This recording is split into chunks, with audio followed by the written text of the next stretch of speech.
gentlemen, and welcome to the World of Nolan, a special Halloween episode. Happy Halloween, happy October.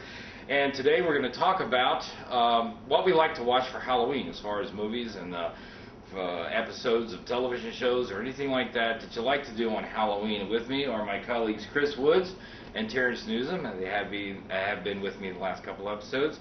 And I confess that I'm a Universal Studios traditionalist.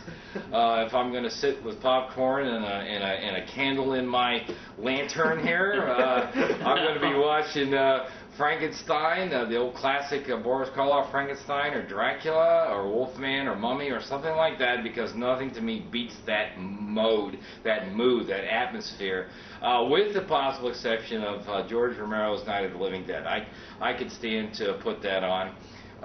Slightly younger people might take off more on John Carpenter's Halloween, and I'd certainly respect that.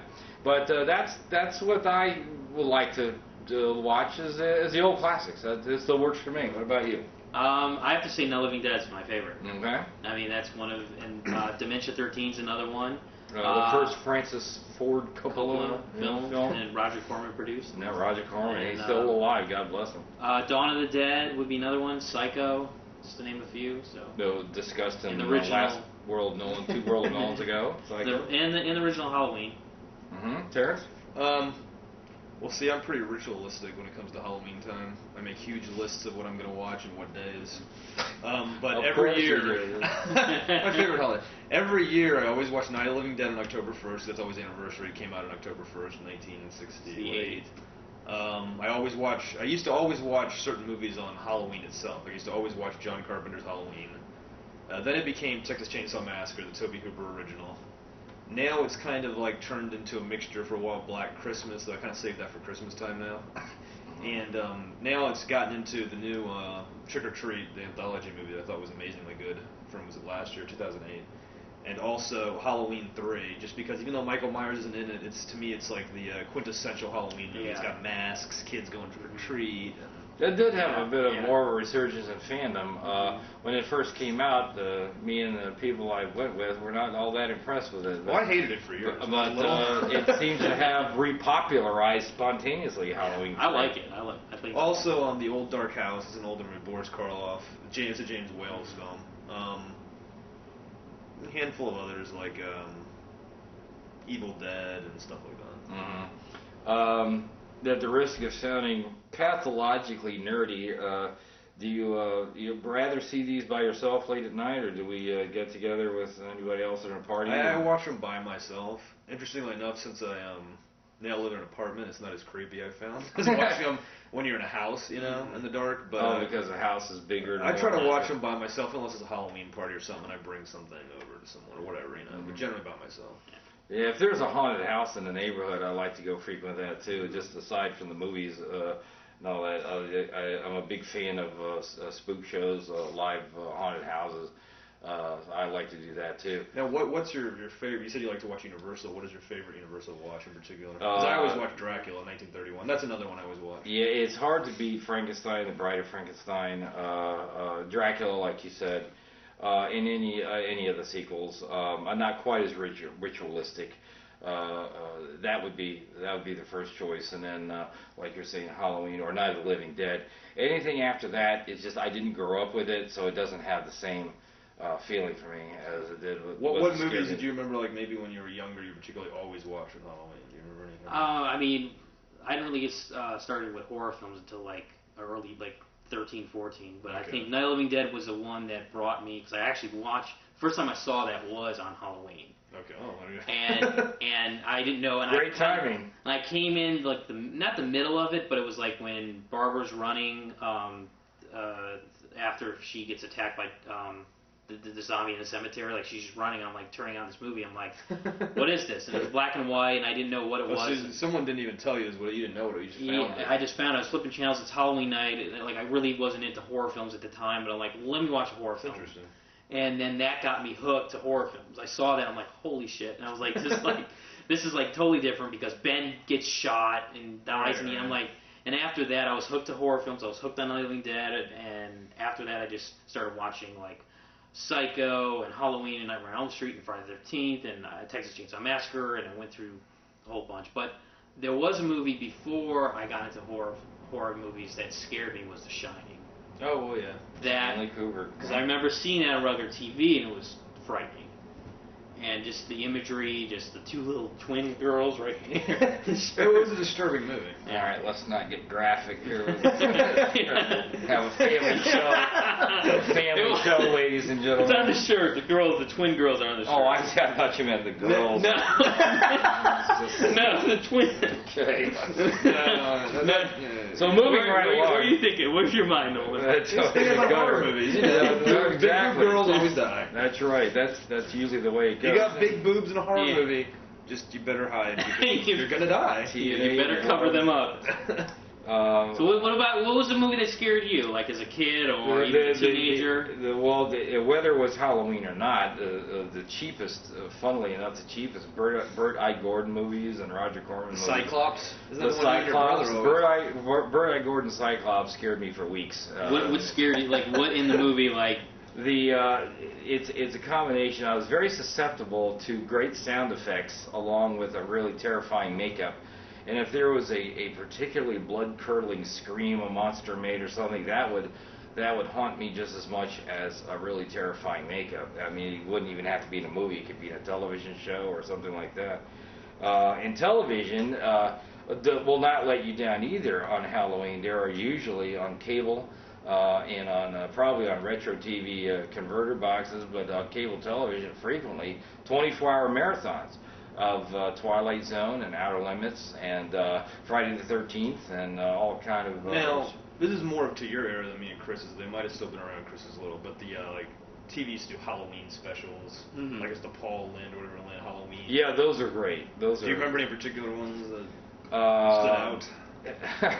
Besides that one, yeah.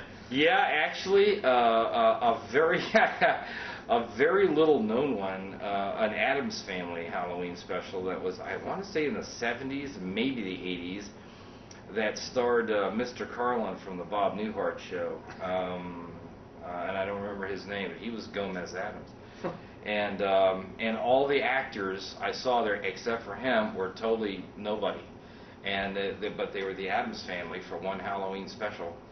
And I never saw or heard from any of them again. I don't really have an ending for that. There's the Simpsons treehouse. Yeah, you were asking about from the 60s and 70s. Yeah, and the Great Pumpkin Charlie Brown. The Great Pumpkin Charlie Brown was never quite the classic that the Charlie Brown Christmas was, but it was a classic in its own right. Especially the line where it's Linus, and he's like, all I got was a rock. Yeah, that was Charlie Brown that said that. And that was it Charlie? I thought it was... Yeah, okay. No, because they would go from house to house, and they would compare their because tape. Linus was looking for the Great Pumpkin. He was stuck out of the pumpkin patch. He was not interested in going house to house.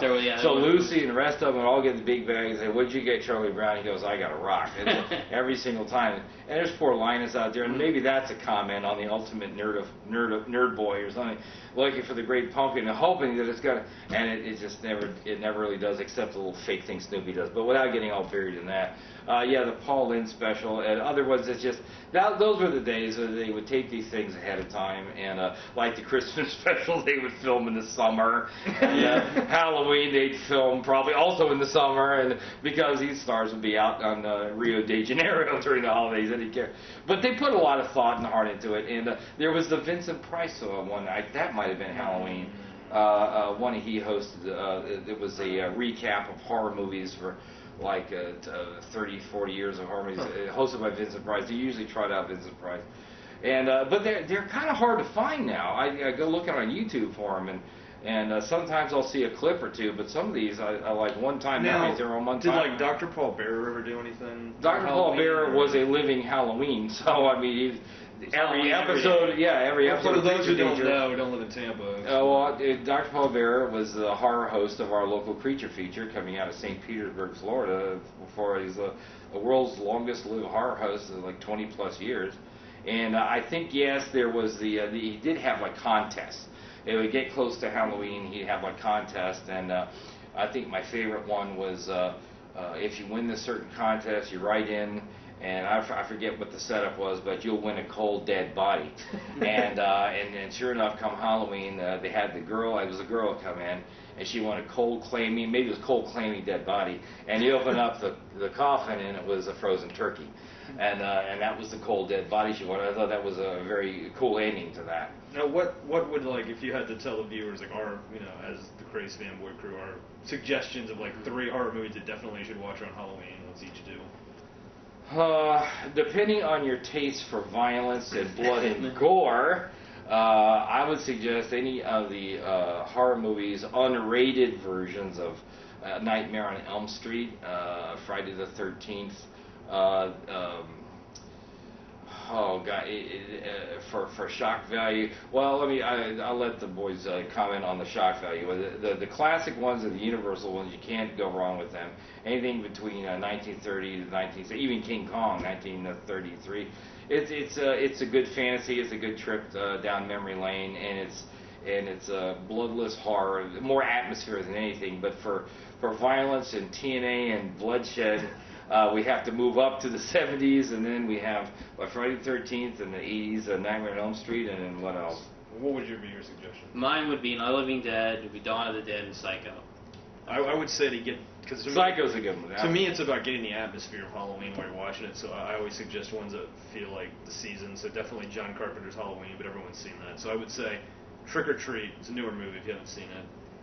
Definitely Carnival of Souls. I remember seeing that at Tampa Theater, being completely freaked out when I was younger. And probably, if you haven't seen it, the original Night of the Living Dead, because nowadays a lot of people haven't even seen it. So those would be. And if you haven't seen Burt I. Gordon's Cyclops or The Amazing Colossal Man, basically two sides of the same coin in makeup with horrifying sound effects, dig them out and see if it doesn't screw with your head like it did with me. You know what? Also, children shouldn't play with dead things or Death Dream. Any Bob Clark. Bob Clark. What about some movies that, like, besides Halloween, Night of the Living Dead, and the classic Universal ones? What are some movies that normally don't get mentioned?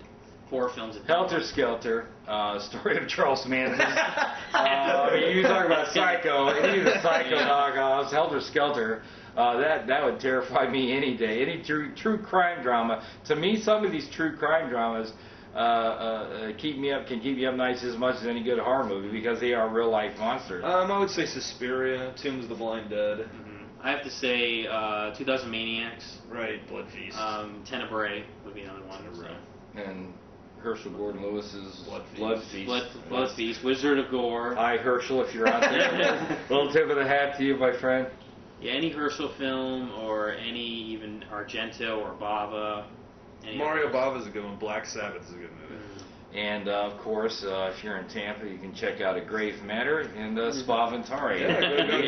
We'll give you a good little creep. We got some good filmmakers right here at the table, ladies and gentlemen. Well, that's just a sample, and that's what we like to do, and I hope you find something interesting to do on Halloween, either out at a haunted house or trick-or-treating and costuming and parade, or in front of the TV curled up with a great, gross, scary, or not gross, horror movie. And enjoy the atmosphere on a great night like Halloween, and have fun with it and be safe.